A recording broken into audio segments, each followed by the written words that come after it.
Yesterday, Prime Minister Boris Johnson announced plans to end all restrictions across England on July 19, despite the rising number of new cases. During a Downing Street press conference, Mr. Johnson said, "If we can't reopen our society in the next few weeks, when will we?"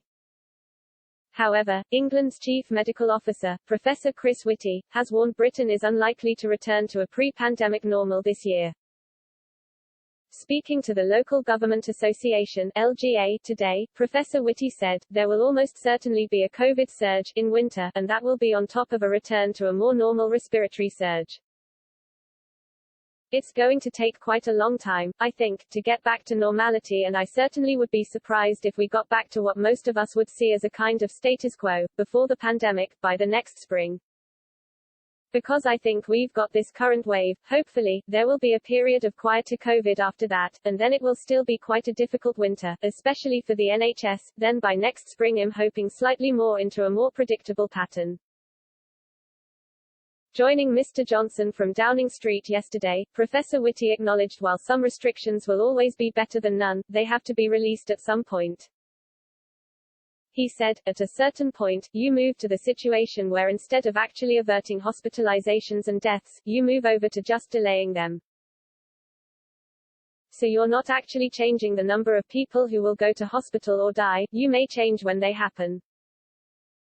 There is quite a strong view by many people, including myself actually, that going in the summer has some advantages, all other things being equal, to opening up into the autumn when schools are going back and when we're heading into the winter period when the NHS tends to be under greatest pressure for many other reasons." Professor Neil Ferguson, who was instrumental in Britain's first lockdown last year, also said moving forward with July's Freedom Day was justifiable. Speaking to the Today program, Professor Ferguson said, "This is a slight gamble, it's a slight experiment at the moment, and I think it's justifiable and I'm reasonably optimistic, but policy will have to remain flexible." Freedom Day on July 19 in England will remove compulsory face masks on public transport and in shops. Limits on indoor and outdoor gatherings and rules on social distancing in pubs and restaurants are also set to be scrapped. Addressing the nation yesterday, Mr. Johnson said, "We will move away from legal restrictions and allow people to make their own informed decisions about how to manage the virus. We must be honest with ourselves that if we can't reopen our society in the next few weeks, when we will be helped by the arrival of summer and by the school holidays, then we must ask ourselves when will we be able to return to normal." He added, "To those who say we should delay again, the alternative is to open up in the winter when the virus will have an advantage or not at all this year." However, Mr. Johnson warned the pandemic is far from over and there could be around 50,000 new cases each day by July 19.